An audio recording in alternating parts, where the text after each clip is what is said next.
जी बिल्कुल हालिया बारिशां ते सैलाब ने लोगों की हालात जिंदगी जी है मुतासर की है। हर बंदे की हालात जिंदगी जी मखलूद होकर रह गई है। हर बंदा जड़ा अपनी एक जिंदगी दे विच परेशान है। इस परेशान दुख की घड़ी दे विच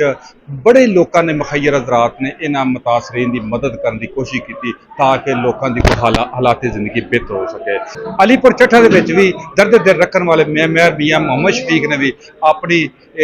ਜਿਹੜੇ ने मुहब्बत के खजाने खोलते खोलते खोलते अपनी माल जान ਜਿਹੜੇ इस मुतासरीन भाइयों के वास्ते वकफ कर दिता। निजी मैरिज हाल ਦੇ ਵਿੱਚ ਇਹਨਾਂ ਭੈਣ ਭਾਈਆਂ ਦੀ खिदमत वास्ते राशन मैडिकल फ्री कैंप और इस तो अलावा होर ਜਿਹੜੇ जुत्तियां कपड़े और नकदी ਜਿਹੜੇ ਨੇ ਲੈ ਕੇ ਤੇ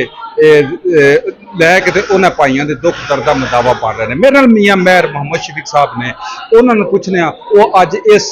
दिन की मुनासबत ने एक दुख की घड़ी वास्ते इन्होंने भाइयों वास्ते की पैगाम देंगे ने और सन न्यूज़ का किस तरह शुक्रिया अदा कर रहे हैं। मैं जी सब तो पहले तो अल्लाह ताला का शुक्र अदा करांगा कि अल्लाह ताला ने सानू ये काम करने की तौफीक दी थी। और दूसरी बात यह है कि मैं हर उस भैन भाई को दावत देंगा कि जिहड़े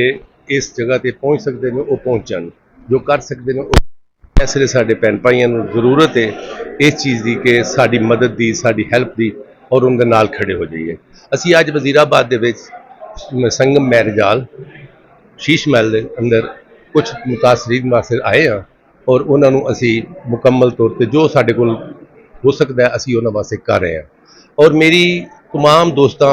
उन जिहड़े दोस्त मुखैर हजरात ने उन्होंने वास्ते अपील है, क्योंकि असी भी अपनी मदद आप दे तहत कोई चंदा नहीं इकट्ठा करते, कोई कुछ नहीं करते, असी अपनी मदद आप दे तहत जो भी मेरे नाल डॉक्टर एहसान शरीफ डार साहब ने और अंसर तारड़ साहब ने, मीर अवैसी साहब ने, असी एक टीम के तहत ये सारे मामला किए ने और करके ते असी इस चीज़ को लैके अगे चले हैं। कुछ असी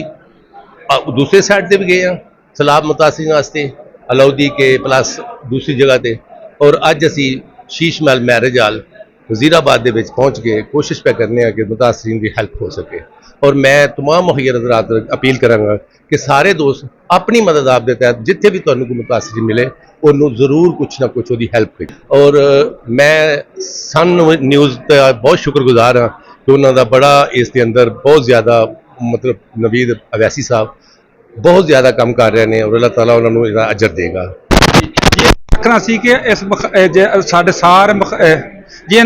जी मियां मेहर शफीक साहब का आखना सी कि सानू सारे भाइयों को इस दुख की घड़ी के विच अगे बढ़ के इन्हां दे मुतासरीन की मदद भी करनी चाहिए है। जिथे असी मदद कर रहे हैं उत्थे सन न्यूज़ का भी असी शुक्रिया अदा करने जिन्होंने हर प्लेटफॉर्म पर मस्कीन ते गरीब की आवाज़ उठा के एक अपना अहम रोल अदा किया और साफी इकदार नूं एक अरूज बख्शिया है।